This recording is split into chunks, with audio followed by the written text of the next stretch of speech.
and gentlemen.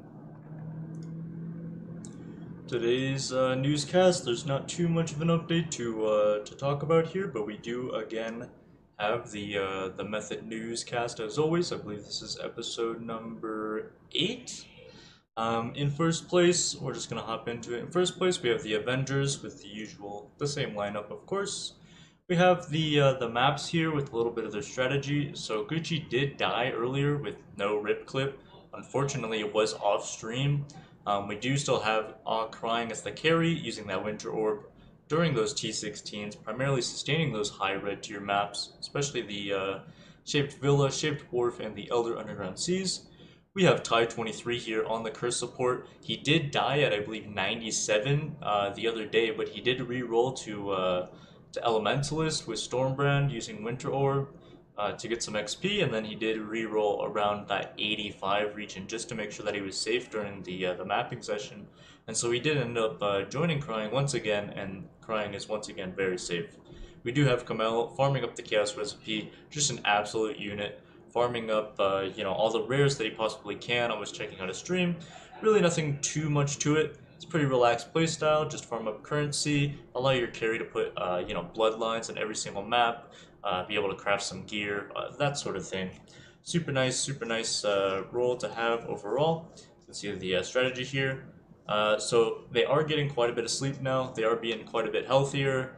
The only thing that'll really kill them here will most likely be a one shot, or it will be a due to sleep deprivation. But as Rathalos is quite a bit further behind, the safest play here would be to just get that sleep and then go at it. And I do believe they are on their last push now, so it should be within the next 12 hours or so.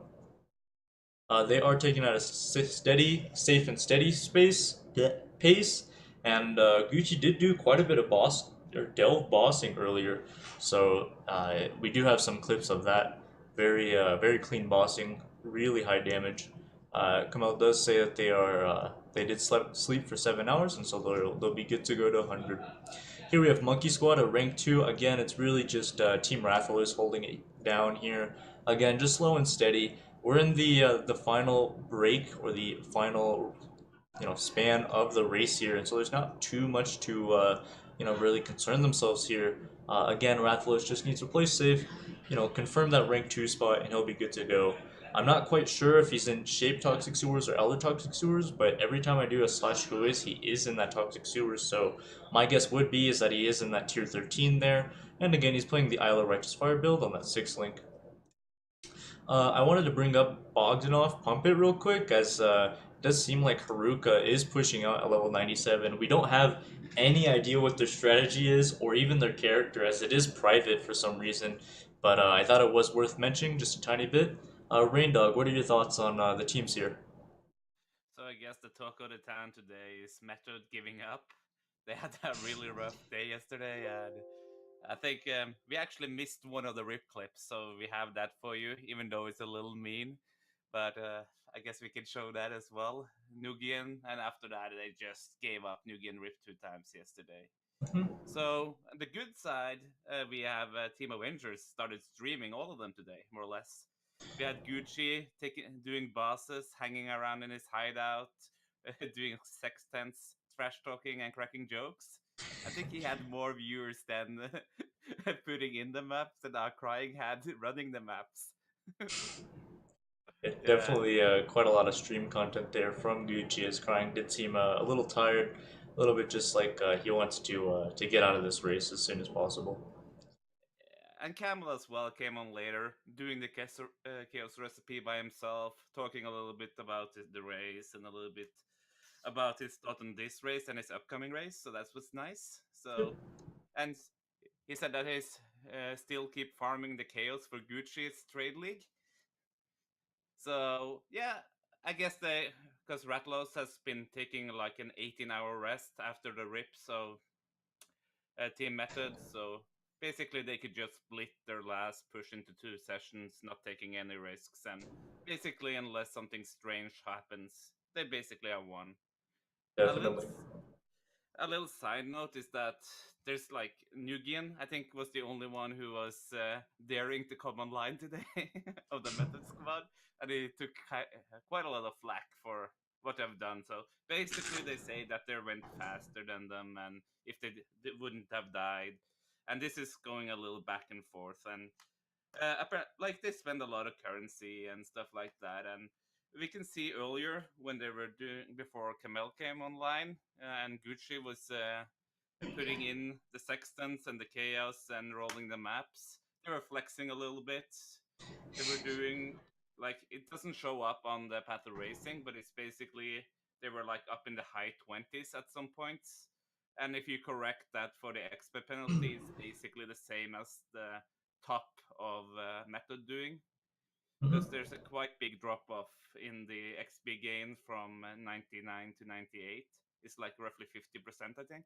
So like if they have the resources, I think there's no way method really catches up if if what they're saying is true, that they were so far ahead on resources. And it sort of shows because they they can have Camel sleeping, Gucci standing in the hideout, putting in maps, sextants, and chaos, and they're not running out of maps. They're not running out of sextant. They're not running out of chaos. So basically, they were like doing a two-man squad.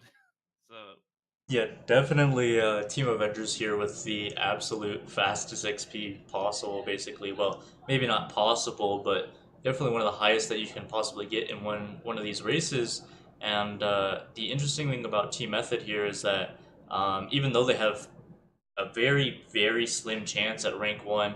It really is a lot of the flame is just because they've given up at this point. You know, there is still that third place to be contended, but after Method gives up, you know, it's up to Bogdanov and maybe a couple other stragglers to get that third place prize, and definitely a lot of the flame is also because it's Method's race and not a lot of people want to push to 100, and Method just quitting just shows that a 100 race in hardcore is fairly brutal for this style of group self-found.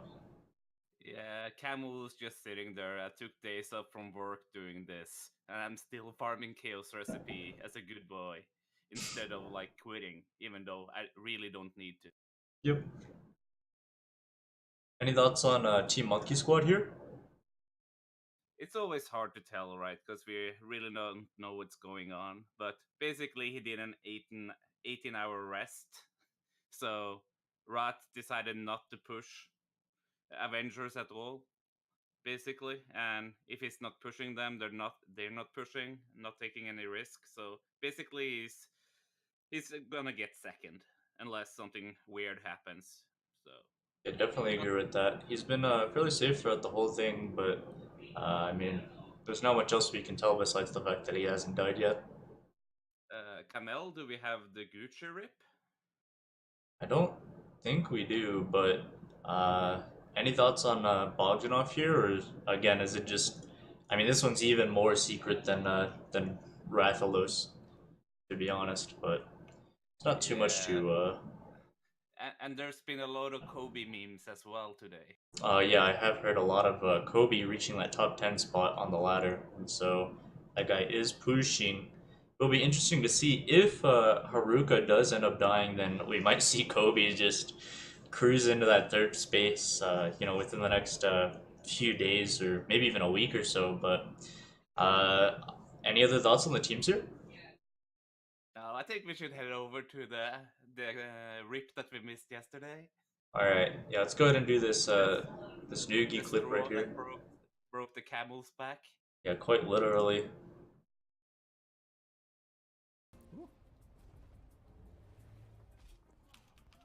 I died. Oof. Ah. Definitely very upsetting for Noogie here. Does seem like he's been playing for quite a long time, and he does get stun locked into that. It is the safest to stay in the middle of the arena, but I guess he pigeonholed himself into the other corner there. Any Yeah, comments on this group? yeah. Like for context, like earlier the same day, Cicerin ripped, so they respect Nugi into carry. So then Nugi ripped, and then he started leveling again, and it was trying to spec Havoc into carry, and then this happened, and they're like, "Oh, fuck it, let's just take the rest of the day off and see what happens." Yeah, it does seem like they are giving up here, which is a little unfortunate, but To be honest, I would probably do the same. Like from a viewer perspective, this race has been great, right? So there's like 5K in each of Rise and Cicerone's channel. I think Crying almost hit 2K at one point, and there's been a lot of interest for the race from people streaming. So at least they've got that going for them. But I think also they sort of explained and shown that a 100 race is probably not that interesting. Yeah, I do We agree. probably yeah, Sorry, we could go ahead. probably stop a little earlier, like 90. I think as some people say 98, some say 99, some say 95, some say 90. I think Camel is doing 80 on his next race. Yeah, I do agree that viewership in the streams themselves has been fairly high, as people are just pushing themselves, and so people will tune in for some background noise, maybe leave the stream on for a bit, and so streamers do get quite a bit of benefit out of it. Playing those insane amount of hours, but I definitely think that a lot of people's feedback is that it's not super entertaining to watch, as it is really just tuning in until they die. So and in a lot of these cases, it is just RNG when you get one shot. Basically, 80% of the stream is just Herald Device explosions. Mm-hmm. All right, let's go on to the next clip here. We actually have two clips here from Gucci. We can do the Cargill fight first, because that's the order they went in. Is So that this was basically him just having a little fun, playing around, and Chat was trying to bait him into doing the Dell bosses, so he complied. the Vol boss? No, Cargill is the Abyss boss, All right. but yeah, do the Abyss one first, I think. Pretty sure that shit like one shot then. Should I put calling? I don't even know where my calling strike is. I don't think he's ever done this boss before, as he doesn't know that there's a second phase here, or at least he seems very surprised by it. It did take me like, I mean, it took me like at least 12 attempts to get this boss down on my Wind Ripper build. He So, was running around quite a long time in the darkness, not being able to kill the mobs before he threw his torch. ah. See, he's just He- got that but instinctive sense there. but he's basically a god gamer, right? So Yep, he's able to figure it out. and definitely very smart, calculated play there. Just figures out the laser super quick and is able to get it down super easily. Easy clap. All right, going on to the ball clip here. Can't see the chat is I think he's done the Cargill before, but like the Val boss, he was very uncertain of the mechanics. yeah, we can see that here. I'm lagging. Second. All right. Does this guy have two phases as well? So you can see he does have all of his mana unreserved, just in case. 1 HP, are you kidding me? Yo, what's the one shot by the way? Is it He also that? does some gem swapping before for his setup to get some blind and some extra stuff. Mm-hmm. He's preparing for just the gonna, boss like, fight, avoid- and he's still on his 5 link. So Oh, I almost got PK'd by decoy just then. Maybe I shouldn't run the decoy. So he's facing that direction. Where's he facing? Dude, there's so much stuff going on the screen, it's so hard to follow.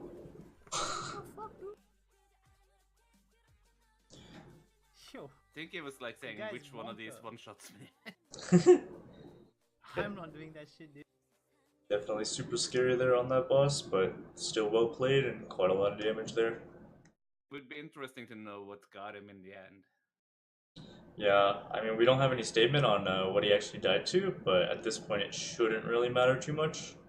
And even if Crying does end up dying, we do have Tie 23 able to respec, and vice versa. If Tie 23 ends up dying, then we do have Crying there, just, ready to map alone, basically.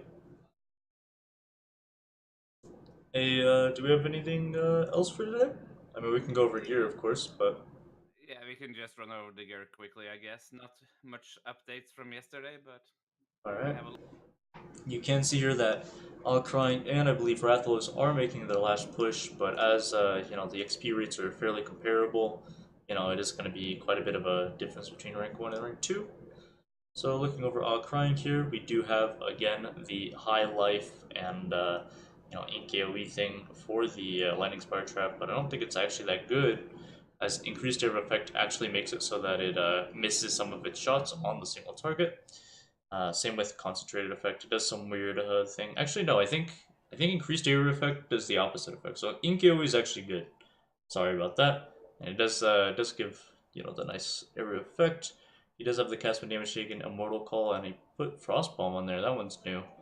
Again with the spell damage and gain non-chaos damage as extra chaos damage craft. Super, super nice, but the most important thing to note here on both wands is the amount of cast speed he's getting. At least like 40% cast speed per wand, or at least 35%, I should say. Super nice there. On the amulet, again, the cast speed, the life, the res. Same here with both rings. Well, not this one, but he is running those Atziri steps for the spell dodge as well as a bit of life. Super nice, super defensive boots. Definitely very underrated as they are fairly cheap, especially as you are pretty early on into a league. The most important thing here on this flask is, of course, the 136 health that it provides, the max life. And of course, the reduced damage taken from critical strikes chance is or reduced extra damage from critical strikes is very nice. It doesn't mean that if he took 100 damage and he got crit for 200, it doesn't mean that he takes 29% less damage. It means that of this crit for the extra 100, that gets reduced by 29. And so that's how that works. The remove, chill, and freeze when you use a flask is just nice. In case this freeze and chill flask is off cooldown, it does mean he will be safe popping those strong boxes. And then, of course, a little bit of extra damage to boot. The gloves, again, just some life res, not much to talk about. Skill gems, he's running Phase Run of that level 4 enhance. He did hit the ball, it seems. Phase Run does gain more movement speed as you get that quality up. And so running the level 4 enhance does make it run super, super quickly. He's got the Arcane Surge and the Flame Dash there. Glad to see he switched the gems around a bit.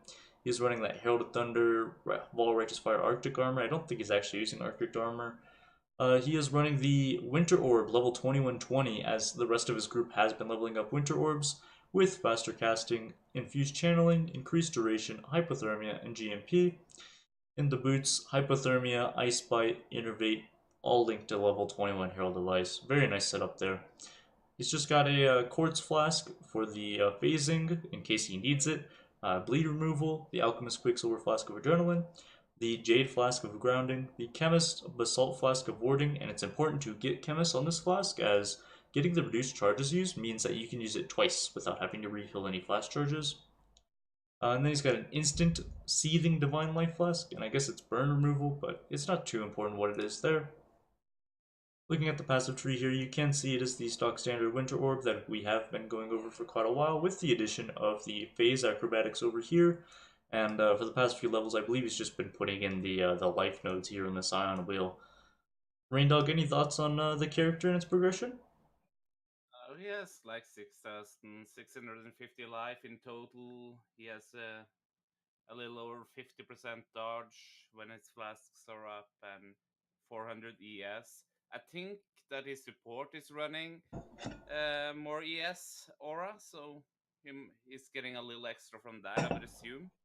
Mm-hmm. So basically, it's a well-rounded character with good dodge, and basically, as long as you don't get hit by any big stuff, you're good. I think they're mainly running bloodlines instead of beyond, and then the large chunks of hit, you're much less likely to get one shot, and then the dodge really comes into play.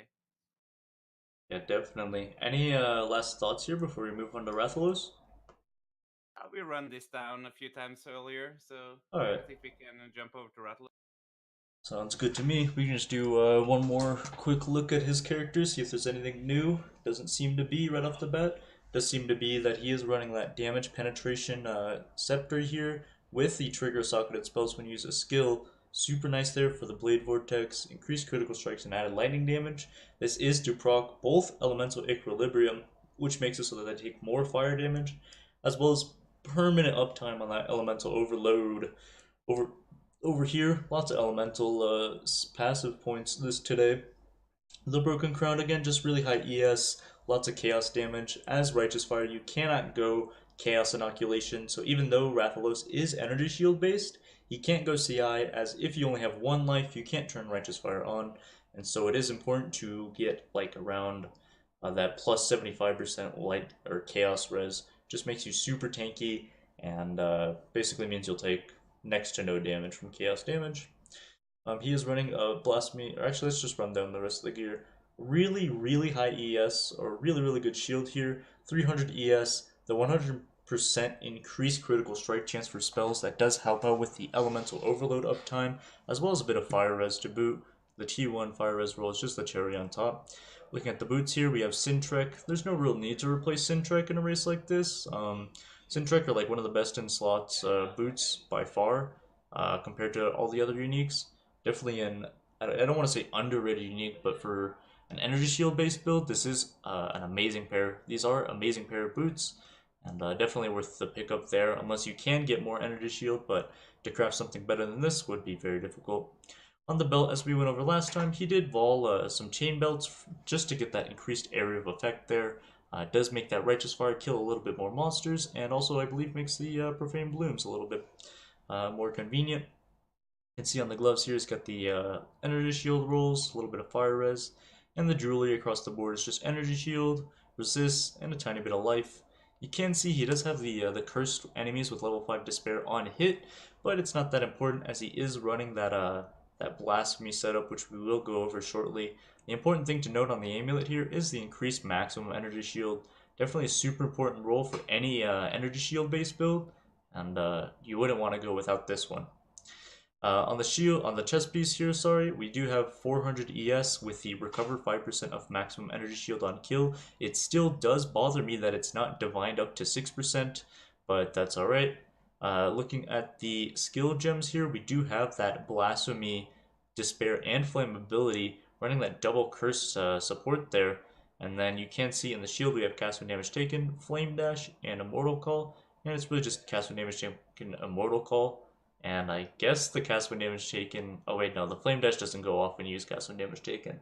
That was a memes like combination for a little while, but no one ever really used it. Basically, you would use cast when damage taken level 1 and a flame dash level 1, and then it would just teleport you away if you were in danger, but it would do more harm than good in most cases. Looking at the boots here, we have the Phase Run level 3 enhanced, so it's not bald to try for that level 4, but that's okay as it still does provide that extra movement speed on the Phase Run. We also do have the increased duration and the Vol Discipline. Super nice setup here. The Vol Discipline is just for sitting on top of bosses as you do lose energy shield over time. On the gloves here, we have a Orb of Storms, Curse on Hit, increased critical strikes and elemental weakness, and this is running that, I believe it's the third curse. Yes, it is. So he is able to affect enemies with 3 curses. Super nice setup there. Just makes it so the single target is much better. You know, if he encounters a rare mob that's difficult to kill, he can focus it down. Looking at the skill gems here for Righteous Fire. Of course, we have Vol Righteous Fire, Burning Damage, Elemental Focus, and Increased Area of Effect. And an interesting tag here, Swift Affliction, which does not actually work if you don't have Arcane Surge, so you do need the 6th link to be able to use that Swift Affliction, which is the best 6th link setup in my opinion, but going on to the flasks here, we do have the Sulfur Flask of Warding, the Jade Flask of Bleeding, the Ruby Flask of Heat, the Topaz Flask of Grounding, and the Alchemist Quicksilver Flask of Adrenaline. And now, being a Chaos, or mostly Chaos, not Chaos, being mostly an energy shield build, he is able to run 5 flasks, and so that is one of the main benefits to being primarily energy shield based, is that you don't really need the life flask in there, and so you do get that extra utility flask or damage flask in some cases. We did see Nugian bring out the 5 utility flasks, you know, well, it was 4 utility ones and the series promise for the damage, but obviously it did not pay off as the life flask most likely would have saved his life. Looking at the passive tree here, you can see it is fairly standard Isla Righteous Fire tree, picking up the energy shield, bit of duration, and he does have the +1 curse up here. Super nice setup overall. Rain Dog, any thoughts on this build?